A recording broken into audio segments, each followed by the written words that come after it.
Hi hello guys, welcome back to Triveni Ramesh YouTube channel. ಎಲ್ಲರೂ ಹೇಗಿದ್ದೀರಾ? ನಾನಂತೂ ಸೂಪರ್ ಆಗಿದ್ದೀನಿ. ನೀವು ಚೆನ್ನಾಗಿದ್ದೀರಾ ಅಂತ ಭಾವಿಸ್ತಾ ಇದ್ದೀನಿ. ಇದು ಮದುವೆ ಎಲ್ಲ ಮುಗಿದು ನೆಕ್ಸ್ಟ್ ಡೇ ವ್ಲಾಗಿದ್ದು. ಇನ್ನೇನು ಮದುವೆ ಕೆಲಸ ಎಲ್ಲ ಮುಗೀತಲ್ಲ, ಇನ್ನು ಮದುವೆಯಲ್ಲಿ ಬಟ್ಟೆಗಳೆಲ್ಲ ಇಟ್ಕೊಂಡು ಬಿಚ್ಚಾಕಿರ್ತೀವಿ, ಅವೆಲ್ಲನೂ ವಾಶ್ ಮಾಡ್ಕೊಂಬರೋಣ ಅಂತ ಅಂದು ಅಲ್ಲಿ ನಮ್ಮೂರ ಹತ್ರ ಒಂದು ಚೆಕ್ ಡ್ಯಾಮ್ ಥರ ಚಿಕ್ಕದ ಹಳ್ಳ ಹೋಗ್ತಾ ಇದೆ. ನಮ್ಮ ಆಂಟಿ ಊರಲ್ಲಿ ಅಲ್ಲಿಗೆ ಹೋಗೋಣ ಅಂತ ಹೋಗ್ತಾ ಇದ್ದೀವಿ.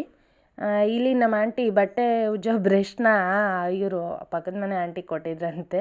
ಮದುವೆಯಲ್ಲಿ ಅವರು ಎಲ್ಲ ಹಾಕ್ಬಿಟ್ಟವ್ರೆ, ಎಲ್ಲ ಹುಡುಕ್ತಾ ಇದ್ದಾರೆ. ಇದೆಲ್ಲ ಸೀಮೆಸ್ಸು ಅವ್ರದ್ದೇ ನೋಡಿ. ಇಲ್ಲಿ ತುಂಬ ಹಸುಗಳ, ಕೋಳಿ ಎಲ್ಲ ಚೆನ್ನಾಗಿ ಸಾಕೊಂಡಿದ್ದಾರೆ ಇವರು. ಎಲ್ಲನೂ ಇವರ ಅಣ್ಣ ತಮ್ಮಗಳ್ದೇನೆ ಮನೆ. ಇವೆಲ್ಲನೂ ಚೆನ್ನಾಗಿದೆ. ಇಲ್ಲಿದ್ರೆ ತುಂಬ ಚೆನ್ನಾಗಿ ಎಂಜಾಯ್ ಮಾಡ್ಬೋದು. ಹಳ್ಳಿ ವಾತಾವರಣ ನೋಡಿ. ಬ್ರಷ್ ತಂದುಕೊಟ್ರು, ಇಸ್ಕೊಂಡು ಮತ್ತೆ ಇಲ್ಲಿಂದ ಹೋಗ್ತಾ ಇದ್ದೀವಿ. ಇವನು ನಮ್ಮ ಆಂಟಿಯವರ ಮಗ, ಅಂದರೆ ಅವ್ರ ಭಾವನ ಮಗಳ ಮಗ. ಅವನು ವಿಡಿಯೋ ಮಾಡ್ತಾರೆ ಅಂತ ಹೇಳ್ಬಿಟ್ಟು ಮುಖ ಮುಚ್ಕೊಂಡು ಬರ್ತಾ ಇದ್ದಾನೆ. ಇಲ್ಲಿ ರೋಡ್ನಾಗಾಸಿ ಹೋದರೆ ಆಗಲ್ಲ, ದೂರ ಆಗುತ್ತೆ ಅಂತ ಹೇಳ್ಬಿಟ್ಟು ನಮ್ಮ ಆಂಟಿ ಶಾರ್ಟ್ಕಟ್ಟಲ್ಲಿ ಹೊಲ್ದಾಗಾಸಿನೇ ಕರ್ಕೊಂಡು ಹೋಗ್ತಾ ಇದ್ದಾರೆ. ಎಲ್ಲ ಸೆಪ್ಪೆ ಹಾಕಿದ್ದಾರೆ ನೋಡಿ, ಎಷ್ಟು ಚೆನ್ನಾಗಿದೆ. ಇದೆಲ್ಲ ಹೂವಿನ ಮುಳ್ಳು, ರೋಡ್ ತುಂಬ ಮುಳ್ಳು ಎಲ್ಲ ಚುಚ್ಕೊಳ್ಳುತ್ತೆ. ಹೂವು ಅಂತಾರಲ್ಲ, ಅದು ಚುಚ್ಕೊಳ್ಳುತ್ತೆ ಅಂತ ಹೇಳ್ಬಿಟ್ಟು ನಾನು ನಿಧಾನಕ್ಕೆ ಹೋಗ್ತಾ ಇದ್ದೀನಿ. ನಮ್ಮ ಆಂಟಿ ಸ್ವಲ್ಪ ಜೋರಾಗೆ ಹೋಗ್ತಾ ಇದ್ದಾರೆ. ಎಲ್ಲ ಎಷ್ಟು ಚೆನ್ನಾಗಿ ಬಂದಿದೆ ನೋಡಿ. ನಮ್ಮ ಕಡೆ ಅಷ್ಟು ಹಸಿರೇನಿರಲ್ಲ, ಸ್ವಲ್ಪ ಭೂಮಿ ಎಲ್ಲ ಖಾಲಿ ಇರುತ್ತೆ. ಒಂದು ಸ್ವಲ್ಪ ನಮ್ಮದು ಕರುವು ಪ್ರಾಂತ ಅಂತ ಕರೀತಾರೆ ಆಂಧ್ರದಲ್ಲಿ. ನಮ್ಮದು ಅನಂತಪುರ ಡಿಸ್ಟಿಕ್ಕು, ಈಗ ಸತ್ಯಸಾಯಿ ಡಿಸ್ಟಿಕ್ ಅಂತ ಚೇಂಜ್ ಆಗಿದೆ ಅಲ್ಲ. ನಮ್ಮದು ಕರುವು ಪ್ರಾಂತ ಅಂತಾರೆ. ಆದರೂ ಅಷ್ಟು ಕರುವೇನಿರೋದಿಲ್ಲ.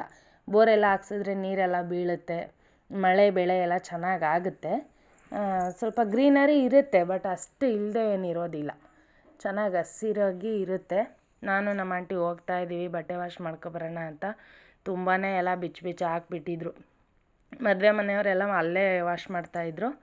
ನಮ್ಮ ಆಂಟಿ ಪಕ್ಕದ ಮನೆಯೇ ಅಲ್ವಾ ಮದುವೆ ಮನೆ, ಅಲ್ಲೇ ವಾಶ್ ಮಾಡ್ತಾಯಿದ್ರು. ನಾವು ಮಳೆ ನೀರಿಗೆ ಚೆನ್ನಾಗಿ ಕ್ಲೀನ್ ಆಗ್ತವೆ ಬಟ್ಟೆ ಅಂತ ಹೇಳ್ಬಿಟ್ಟು ಹೋಗ್ತಾ ಇದ್ದೀವಿ ನೋಡಿ. ಇಲ್ಲೇ ಇರೋದದು. ಸಣ್ಣದಾಗಿ ಹರಿತಾಯಿತ್ತು, ಜಾಸ್ತಿ ನೀರೇನು ಬರ್ತಾ ಇರಲಿಲ್ಲ, ಸಣ್ಣದಾಗಿ ಹರಿತಾಯಿತ್ತು. ಹಂಗಾಗಿ ಹೋಗ್ತಾ ಇದ್ದೀವಿ. ನಾವು ಬೆಂಗಳೂರಲ್ಲಿ ಇದ್ದಾಗ ಸ್ಟ್ರೈಟ್ ರೋಡಲ್ಲಿ ನಡೆದು ರೂಢಿ ಇರುತ್ತೆ. ಇಲ್ಲಿಗೆ ಬಂದಾದಮೇಲೆ ನೋಡಿ ಯಾವ ಥರ ಏರಿ ದಿಬ್ಬ ಎಲ್ಲನೂ ಇಳಿಬೇಕು. ಇಲ್ಲಿ ಹರಿಯೋ ನೀರೇ, ಇದೇನು ಒಂದೇ ತಗೆ ಸ್ಟಾಪ್ ಆಗಿಲ್ಲ, ಹರಿತವೆ. ಚಿಕ್ಕದಾಗಿ ಹೋಗ್ತಾ ಇರುತ್ತೆ ನೀರು. ಹಂಗಾಗಿ ಎಷ್ಟು ಕೊಳೆ ಇದ್ರೂ ಕ್ಲೀನ್ ಆಗುತ್ತೆ. ನಮ್ಮ ಆಂಟಿ ವಾಶ್ ಮಾಡ್ತಾ ಇದ್ದಾರೆ ಆವಾಗಲೇ. ಎಷ್ಟೇ ಕೊಳೆ ಆಗಿದ್ದ ಬಟ್ಟೆನೂ ಮಳೆ ನೀರಲ್ಲಿ ಹೋಗಿದ್ರೆ ತುಂಬ ಚೆನ್ನಾಗಿ ಕ್ಲೀನ್ ಆಗ್ತವೆ. ಇನ್ನೂ ಜಾಸ್ತಿ ಹರಿವಾಗಿ ಬರಬೇಕು ನೀರು, ತುಂಬ ಸಖತ್ತಾಗಿ ಕಾಣುತ್ತೆ ಇದೆಲ್ಲನೂ.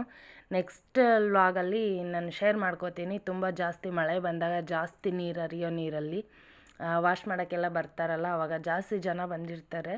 ಈಗ ನಾವು ಬೆಳಿಗ್ಗೆನೇ ಬಂದ್ವಿ. ಮತ್ತು ಬಿಸಿಲಾದರೆ ಇಲ್ಲಿ ಬಟ್ಟೆ ವಾಶ್ ಮಾಡೋಕ್ಕಾಗೋದಿಲ್ಲ, ಮತ್ತು ಬಿಸಿಲಲ್ಲಿ ನಿಂತ್ಕೊಳ್ಳೋಕ್ಕೂ ಆಗಲ್ಲ ಅಂತ ಹೇಳ್ಬಿಟ್ಟು ಬೆಳಿಗ್ಗೆನೇ ಬಂದ್ವಿ ವಾಶ್ ಮಾಡ್ಕೊಂಡು ಹೋಗೋಣ ಅಂತ. ತಿಂಡಿ ಮಾಡಿಟ್ಟು ನಮ್ಮ ತಮ್ಮಗಳನ್ನೆಲ್ಲ ಸ್ಕೂಲಿಗೆ ಕಳಿಸ್ಬಿಟ್ಟು ಬಂದಿದ್ವಿ. ಆವಾಗಲೇ ಆಗಿತ್ತು ಬಟ್ಟೆ ವಾಶ್ ಮಾಡೋದು. ಬೇರೆಯವ್ರು ಬಂದಿದ್ದರು, ನಮ್ಮ ಪಕ್ಕದ ಮನೆಯವರು. ನಾವು ತೊಳಿಬೇಕು ಅಂತ ಹೇಳ್ಬಿಟ್ಟು ನಮ್ದು ಆದಮೇಲೆ ಅವ್ರು ಊಟ ಎಲ್ಲ ಮುಗಿಸ್ಕೊಂಡು ವಾಶ್ ಮಾಡಬೇಕು ಅಂತ ಬಂದಿದ್ದರು. ನಾವು ಅಷ್ಟರಲ್ಲಿ ನಮ್ಮ ಆಂಟಿ ಇನ್ನೊಂದು ಟವಲ್ ಬಿಟ್ಟಿದ್ದೀನಿ, ಇನ್ನೂ ವಾಶ್ ಮಾಡಿಲ್ಲ ನಾನು, ಮರ್ತುಬಿಟ್ಟೆ ಅಂತ ಹೇಳ್ಬಿಟ್ಟು ಮತ್ತೆ ಹೋಗಿ ಕುತ್ಕೊಂಡು ವಾಶ್ ಮಾಡ್ತಾಯಿದ್ರು. ಎಲ್ಲ ಮುಗಿಸ್ಕೊಂಡು ಎಲ್ಲ ವಾಶ್ ಮಾಡಿ ಆದಮೇಲೆ ಹೋಗ್ತಾ ಇದ್ದೀವಿ. ಅವಾಗೇ ಬಂದಿದ್ದ ರೂಟ್ ಬೇರೆ. ಅವರು ನಮ್ಮ ಆಂಟಿ ಹೊಲ್ದಾಗಾಸಿ ಬಂದ್ವಿ. ಇದು ಪಕ್ಕದ ತೋಟ, ಅಲ್ಲಿ ಹೂವಿನ ಮುಳ್ಳೆಲ್ಲ ಜಾಸ್ತಿ ಇತ್ತಲ್ಲ, ಅದೆಲ್ಲ ಚುಚ್ಕೊಳ್ಳುತ್ತೆ ಬಟ್ಟೆಗೆ ಅಂತ ಹೇಳ್ಬಿಟ್ಟು ಇದು ಪಕ್ಕದ ತೋಟ, ಅಡಿಕೆ ತೋಟದಾಗಾಸಿ ಹೋಗ್ತಾ ಇದ್ದೀವಿ. ನೋಡಿ ಅಡಿಕೆ ಗಿಡ ಹೇಗಿದ್ದಾವೆ ಅಂತ, ಚೆನ್ನಾಗಿ ಬಂದಿದ್ದಾವೆ ಎಲ್ಲನೂ. ಈ ಥರ ಕಳೆ ಯಾಕೆ ಬಿಟ್ಟಿದ್ದಾರೆ ಅಂದರೆ ಅದು ಸೇಫ್ಟಿ ಅಂತೆ, ಬಿಸಿಲಿಗೆ ನೆಲ ಒಣಗೋದಿಲ್ಲ, ಚೆನ್ನಾಗಿರುತ್ತೆ, ತಂಪಾಗಿರುತ್ತೆ. ನಮ್ಮ ಕಡೆ ಬಿಸಿಲು ಜಾಸ್ತಿ ಅಲ್ವಾ, ತಂಪಾಗಿರುತ್ತೆ ಅಂತ ಹೇಳ್ಬಿಟ್ಟು ಈ ಥರ ಹುಲ್ಲು ಬಿಟ್ಟಿದ್ದಾರೆ. ಎಲ್ಲ ಕ್ಲೀನ್ ಮಾಡಿಸಿದ್ರೆ ಅಡಿಕೆ ಗಿಡಕ್ಕೆ ತಂಪಿರಲ್ಲ ಆಮೇಲೆ ಅಂತ ಹೇಳ್ಬಿಟ್ಟು ಹುಲ್ಲು ಬಿಟ್ಟಿದ್ದಾರೆ. ಸಕ್ಸೆ ಗಿಡ ಎಲ್ಲ ಹಾಕ್ಕೊಂಡಿದ್ದಾರೆ. ನಮ್ಮ ಕಡೆ ಸಕ್ಸೆ ಗಿಡ ಅಂತ ಕರಿತೀವಿ, ಬೇರೆ ಕಡೆ ಅಗಸೆ ಗಿಡ ಅಂತ ಎಲ್ಲ ಕರೀತಾರೆ. ಒಂದೊಂದು ಗಿಡಕ್ಕೆ ಅದೇ ಥರ ಬೇರೆ ಬೇರೆ ಹೆಸ್ರು ಇಟ್ಕೊಂಡಿರ್ತಾರಲ್ಲ, ಆ ಥರ. ನಮ್ಮ ಕಡೆ ಸಕ್ಸೆ ಗಿಡ ಅಂತಲೇ ಕರೆಯೋದು. ಹೋಗ್ತಾ ಇದ್ದೀವಿ ಮನೆಗೆ. ನಾನು ಒಂದು ಬಕೆಟ್ ಎತ್ಕೊಂಡಿದ್ದೀನಿ, ನಮ್ಮ ಆಂಟಿ ಒಂದು ಬಕೆಟ್ ಎತ್ಕೊಂಡಿದ್ದಾರೆ. ಜಾಸ್ತಿ ಬಟ್ಟೆ ಇದ್ವಲ್ಲ, ಪಾಪ ಒಬ್ಬರಿಗೆ ಅಂದರೆ ಆಗಲ್ಲ ಅಂತ ಹೇಳ್ಬಿಟ್ಟು ಹೋಗಿ ಮನೆ ಹತ್ರನೇ ಒಣಗಾಕೋಣ ಅಂತ ಹೋಗ್ತಾ ಇದ್ದೀವಿ. ಎಷ್ಟು 2 ತಂತಿಗೆ ಹಾಕಿದ್ದೀವಿ ಆದರೂ ಸಾಲ್ತಾ ಇಲ್ಲ ಬಟ್ಟೆಗಳ ಒಣಗಾಕೋಕ್ಕೆ. ಅಷ್ಟೊಂದು ಬಟ್ಟೆ ಆಗಿದ್ವು. ಮತ್ತು ಇನ್ನೊಂದು ತಂತಿ ಹುಡಿಕೊಂಬಂದು ನಮ್ಮ ಆಂಟಿ ತಂತಿ ಕಟ್ತಾ ಇದ್ದಾರೆ.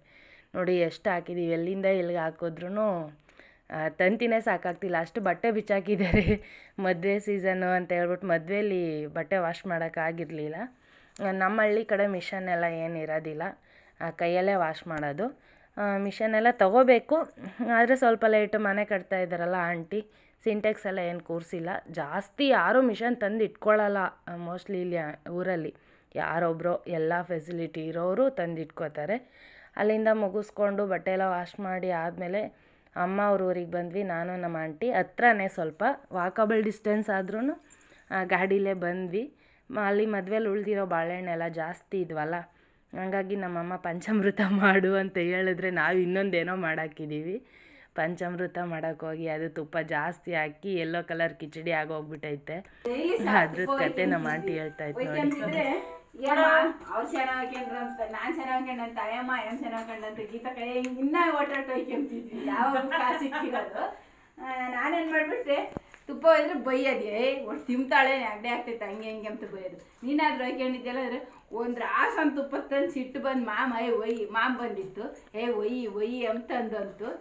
ಅದಿಟ್ಟು ತಟ್ಟೆ ತುಂಬ ಒಯ್ದಿದ್ಲಿ ಅಮ್ಮ, ತಿಂಬಾಕೆ ಬಂದು ತಿನ್ನು ಅಂಬಾಳು. ಮಾವ ನನಗೆ ಉಂಬಕ್ಕು ಬೇಡ ಯಾತು ಬೇಡ ಅಂತ ನಾನು ಅದೇ ಹೋಗಿದ್ದೆ. ಬಾರಮ್ಮ ಅಂತ ಎಮ್ಮೆ ಹೊಡ್ಕೊಂಡು ಹೋಗಿದ್ದೆ. ಅವಾಗ ಕರ್ಕೊಬಂದು ಅದ್ಯಾಡ ನಿನ್ಗೆ ಎಷ್ಟು ಬೇಕು ಅಷ್ಟಕ್ಕೆ ತುಪ್ಪ ನೋಡ್ದಂಗೆ ನಾನು ನಮ್ಮ ಕೈ ಹಿಂಗೆ ಗುದ್ದಾಡ್ತಿದ್ದು ಮಾವ ಬಂದು ಆಗ ಇದಕ್ಕಿನ್ನ ತಟ್ಟೆ ತುಂಬಾನೇ ತುಪ್ಪ ಒಯ್ದ್ಬಿಟ್ಟಿತ್ತು. ಏಳು ತಿಂತೀಯ ಅಂತಂದು ತುಪ್ಪಕ್ಕೆ ಗುದ್ದಾಡ್ತಿದ್ವು ಅವಾಗ ನಾವು.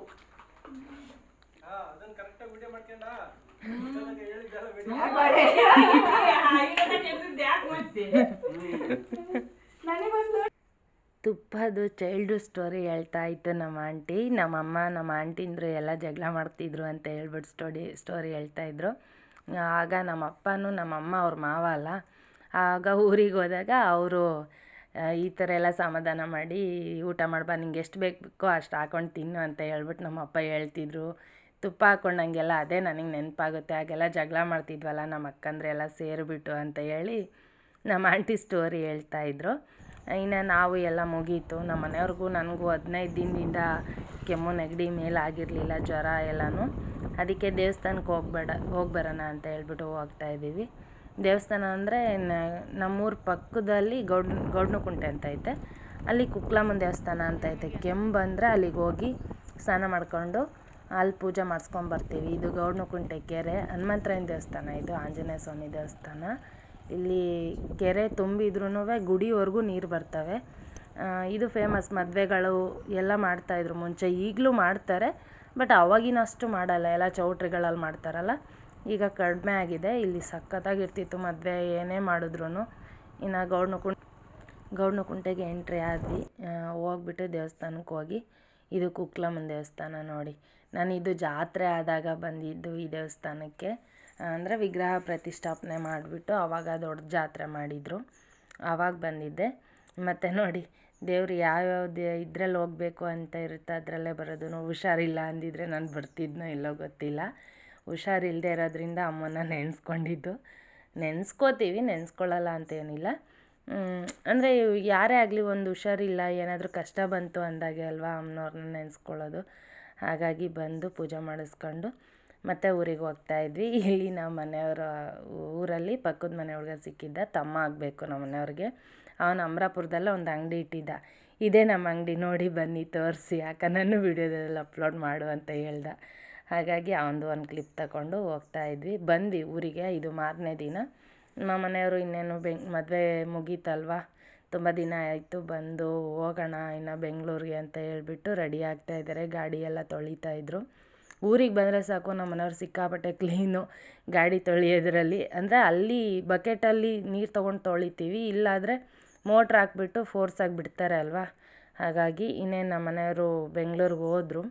ನಮ್ಮ ಪಕ್ಕದ ಮನೆ ಪಾಪು ಆಟ ಆಡ್ತಾಯಿತ್ತು ನಮ್ಮ ನಾಯಿ ಜೊತೆ. ಅದು ಅಂತೂ ಚಿಕ್ಕ ಮಕ್ಕಳು ಕಂಡ್ರೆ ಅದು ಚಿಕ್ಕ ಪಾಪು ಥರ ಎಗ್ರಕೊಂಡು ಹೋಗ್ತಾ ಇರುತ್ತೆ ಅವ್ರ ಮೇಲೇ ಆಟಾಡ್ಸೋಕ್ಕೆ.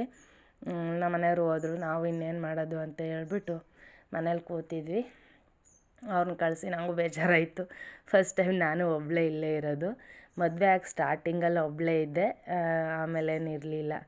ಈಗ ಸ್ವಲ್ಪ ರೇಷನ್ ತೊಗೊಬೇಕಿತ್ತು, ಅಂದರೆ ಅಕ್ಕಿ ಕೊಡ್ತಾರಲ್ಲ ಅದು ಅಕ್ಕಿ ತಗೋಬೇಕು, ಇನ್ನೂ 1ನೇ ತಾರೀಕಿಗೆ ಕೊಡೋದು ಅಂತ ನನ್ನ ಇಲ್ಲೇ ಬಿಟ್ಟು ಹೋದರು. ಆ ಪಾಪು ನೋಡಿ ನಾಯಿ ಯಾವ ಥರ ಆಟಾಡಿಸ್ತಾ ಇದೆ ಅಂತ. ಅದು ಚೇಷ್ಟೆ ಮಾಡುತ್ತೆ, ಅದೇನು ಕಚ್ಚಲ್ಲ, ಸುಮ್ಮನೆ ಹಾಗೆ ಚೇಷ್ಟೆ ಮಾಡ್ತಾ ಇರುತ್ತೆ.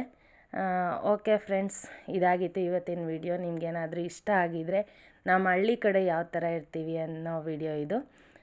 ಲೈಕ್ ಮಾಡಿ, ಶೇರ್ ಮಾಡಿ, ಕಮೆಂಟ್ ಮಾಡಿ. ಮತ್ತು ನಾಳೆ ಹೊಸ ವಿಡಿಯೋದೊಂದಿಗೆ ಬರ್ತೇನೆ ನಿಮ್ಮ ಜೊತೆ ಶೇರ್ ಮಾಡ್ಕೊಳ್ಳೋಕ್ಕೆ. ಅಲ್ಲಿಯವರೆಗೂ ಹುಷಾರಾಗಿರಿ, ಟೇಕ್ ಕೇರ್, ಕೀಪ್ ವಾಚಿಂಗ್. ಹೀಗೆ ಸಪೋರ್ಟ್ ಮಾಡ್ತಾಯಿರಿ ನನಗೆ.